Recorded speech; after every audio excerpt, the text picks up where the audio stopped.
ভূমিকম্প ও দুর্যোগের সময় আমাদের করণীয় কি? ভয় পেয়ে দিকবিদিক ছুটাছুটি না করে আল্লাহর দিকে ধাবিত হওয়া উচিত।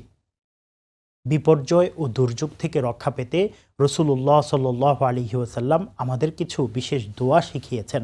প্রথমত, হজরত ইউনুস আলহি সালাতামের দোয়াটি বেশি বেশি পড়ুন। লা ইলাহা ইল্লা আনতা সুবহানাকা ইন্নী কুনতু মিনাজ জালিমিন। দ্বিতীয়ত, সকাল সন্ধ্যায় ৩ বার করে এই দোয়াটি পড়ার কথা হাদিসে এসেছে, যা পড়লে আসমান ও জমিনের কোনো দুর্যোগ ক্ষতি করতে পারবে না। বিসমিল্লাহিল্লাযী লা ইয়াদুররু মা ইসমিহি শাইউন ফিল আরদি ওয়ালা ফিস সামাই ওয়া হুয়াস সামিউন আলীম। এছাড়াও সূরা আরাফের ১৫৫ নম্বর আয়াতের দোয়াটি পড়া যেতে পারে। আনতা ওয়ালিয়্যুনা ফাগফির লানা ওয়ারহামনা ওয়া আনতা খায়রুল গাফিরিন। প্রিয় ভাইরা আমার, কিয়ামতের দিবসের ভূমিকম্প